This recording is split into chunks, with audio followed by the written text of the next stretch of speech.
बहुत समय पहले एक गांव में एक व्यक्ति रहता था। आलसी, निश्चिंत और पूरी तरह भाग्य के भरोसे। वह सोचता था कि जब सब कुछ ईश्वर की मर्जी से होता है तो मुझे मेहनत करने की क्या ज़रूरत है। दिन भर या तो लेटा रहता या इधर उधर भटक कर कुछ खाने को खोज लेता।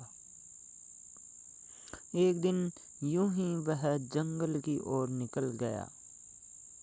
घूमते घूमते उसकी नज़र एक लंगड़ी लोमड़ी पर पड़ी। उसका एक पैर टूटा हुआ था। वह सोचने लगा, यह लोमड़ी चल भी नहीं सकती, फिर भी जीवित है।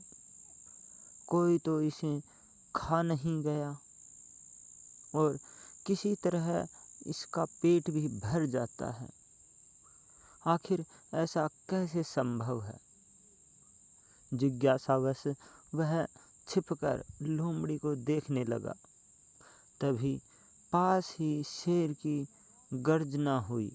वह डर गया और झट से पेड़ पर चढ़ गया। कुछ ही क्षणों बाद शेर एक शिकार अपने मुंह में दबाए वहां पहुंचा। शेर ने जब अपने शिकार को फाड़ा तो मांस का एक टुकड़ा गिर गया। शेर तो चला गया, पर लोमड़ी ने उसी टुकड़े से अपना पेट भर लिया। वह व्यक्ति यह देखकर भाव विभोर हो गया।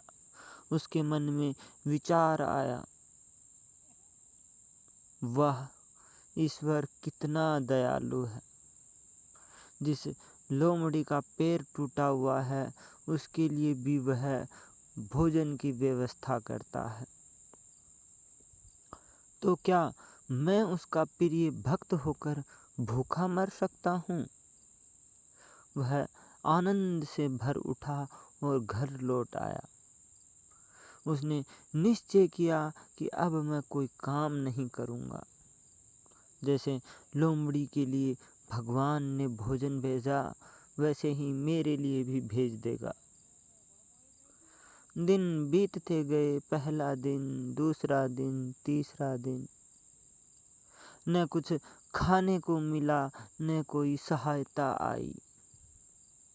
भूख से वह दुर्बल हो गया। उसी समय उसके घर के पास से एक संत गुजरे।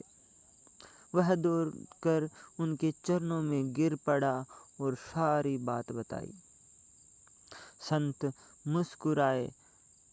बेटा, उन्होंने कहा, तुमने ईश्वर का संदेश देखा पर समझा नहीं। भगवान ने तुम्हें यह नहीं दिखाया कि लोमड़ी बनो, उन्होंने दिखाया कि शेर बनो। वह चाहते हैं कि तुम दूसरों की सहायता करो, ना कि दूसरों पर निर्भर रहो। जिसे हाथ, पैर और बुद्धि दी गई है वह दूसरों के लिए आश्रय बने, ना कि खुद आश्रय मांगे। संत के शब्द जैसे बिजली बनकर उस व्यक्ति के हृदय में उतर गए। उसने सिर झुका लिया। उस दिन के बाद से उसने मेहनत शुरू की और धीरे धीरे उसका जीवन बदल गया। वह न केवल अपने लिए बल्कि दूसरों के लिए भी सहारा बनने लगा। ईश्वर हर किसी को एक भूमिका देता है, किसी को लेने वाला नहीं बल्कि देने वाला बनने की। जो केवल दूसरों पर निर्भर रहता है वह अपनी आत्मा की शक्ति को खो देता है। भगवान उन्हीं की मदद करते हैं जो खुद दूसरों की मदद के लिए तैयार रहते हैं। लोमड़ी नहीं, शेर बनो। जीवन में कर्म ही सबसे बड़ी प्रार्थना है। सदैव प्रसन्न रहिए। जो प्राप्त है वही पर्याप्त है, क्योंकि जब कर्म सच्चा होता है तो ईश्वर का आशीर्वाद अपने आप मार्ग बना देता है।